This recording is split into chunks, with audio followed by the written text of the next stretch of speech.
الحمد لله رب العالمين وصلى اللهم وسلم وبارك على سيدنا محمد وعلى آله وأصحابه أجمعين. Chères sœurs, chers frères, salam alaikum wa rahmatullahi wa barakatuh. Aujourd'hui, j'ai choisi pour vous de vous entretenir sur l'âme, comme d'habitude, mais sous un autre angle. Dans notre littérature spirituelle, il est convenu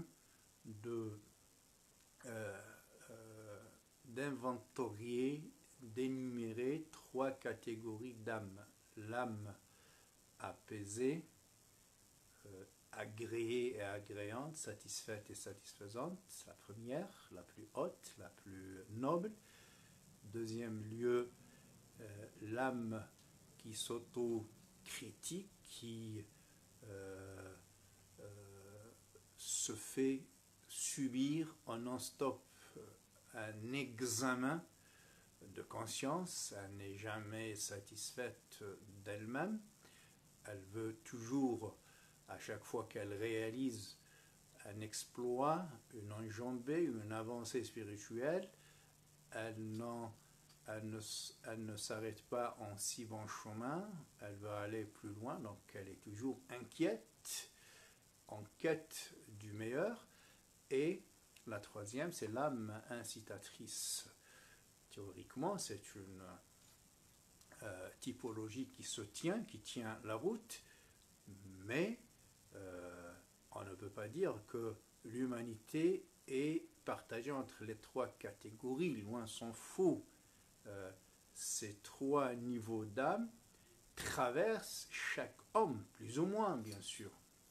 Chacun de nous porte en lui des lieux apaisés, où il a réussi à dompter, à apprivoiser son âme, à maîtriser une vertu,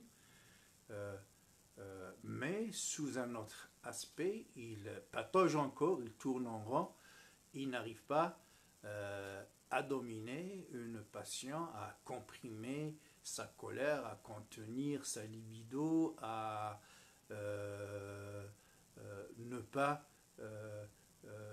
chercher le gain facile, à lutter contre sa proximité à son portefeuille et faire disparaître ce scorpion dans sa poche qui l'empêche d'être dans la générosité, dans la solidarité avec les plus nécessiteux. Voilà. Et donc, il n'est pas à l'aise sur tel point, donc il travaille, il est dans l'âme insatisfaite, qui s'auto-critique, qui ne baisse pas les bras, et sur d'autres aspects, il est dominé un peu par quelques instincts, par quelques pulsions. Donc c'est jamais noir ou blanc. Donc il y a toutes ces couleurs du spectre avec plus ou moins d'intensité, si vous voulez, du côté de l'âme incitatrice ou de l'âme apaisée ou de l'âme qui s'autocritique et qui se fait subir en non-stop son examen de conscience.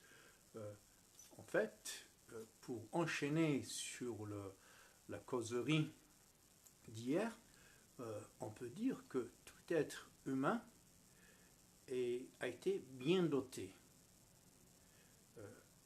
possède par la grâce d'Allah subhanahu wa ta'ala un certain nombre de prédispositions qui lui rendent plus aisé, plus facile telles actions plutôt que telles autres actions. Voilà.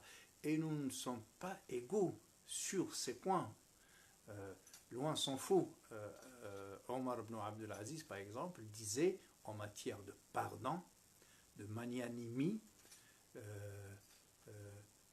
certes, Allah a rendu aisé et facile et accessible le pardon,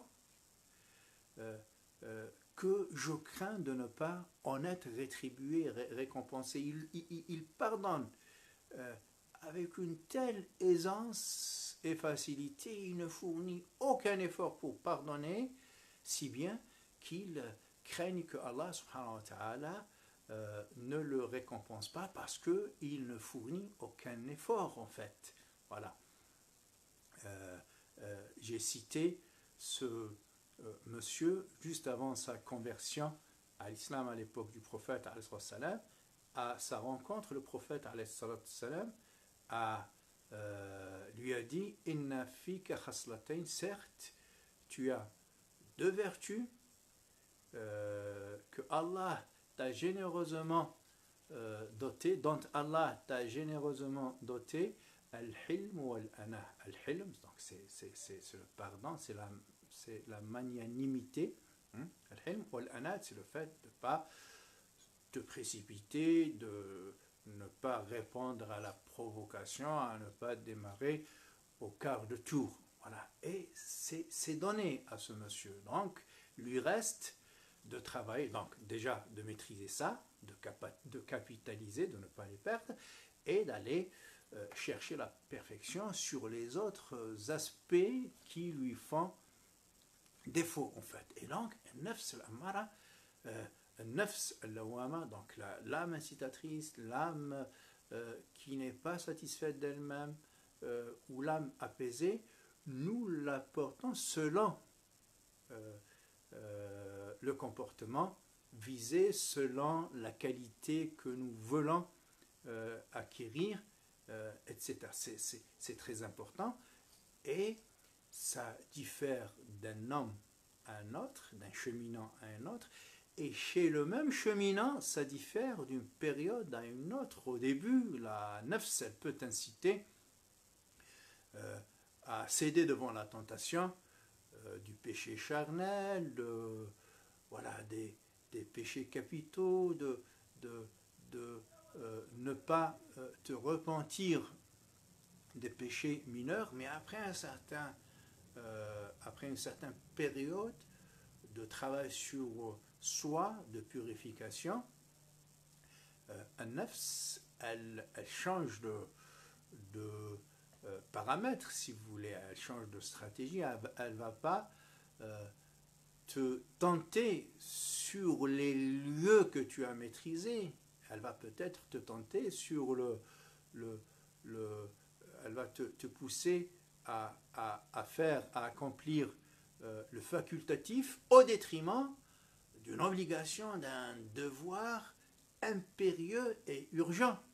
Voilà. Et donc, c'est toujours une nafs, une âme incitatrice, quand bien même elle ne t'a pas incité à la débauche, au blâmable, à commettre le péché, mais le simple fait de t'avoir induit en erreur et poussé à accomplir le facultatif au détriment du fondamental, de l'obligatoire qui urge, c'est déjà un piège et un stratagème pernicieux, failant et perfide de cette âme, bien sûr, bien conseillée par les shayatin, al-ins ou al-jinn, comme nous dit al-Qur'an. Certes, nous avons établi sur le chemin de chaque prophète des shayatin parmi les hommes et des shayatin parmi les ins, et les deux, les hommes et les djinns, mutualisent leur expérience en matière de connaissance de l'homme et des entrées à son cœur pour le pervertir et l'éloigner d'Allah subhanahu wa ta'ala. Les anciens disaient Hasanatul abrari sayyi'atul muqarrabin. Il se peut que pour les uns, un acte soit un lieu de rapprochement d'Allah subhanahu wa ta'ala, le même acte considéré pour d'autres personnes plus nobles de caractère, plus pieuses, cet acte-là peut être considéré comme une infraction, comme un pis-aller, un laxisme, parce que eux, ils sont capables de mieux, en fait. C'est très important de le souligner. Ibn Ata'illah al-Sikandari disait parmi les signes de suivre la passion, d'avoir donné le guidon de sa vie à la passion, c'est le fait d'aller se précipiter à accomplir le facultatif, l'accessoire, le surérogatoire, au détriment des obligations et des devoirs et des fondamentaux dans notre vie. Voilà.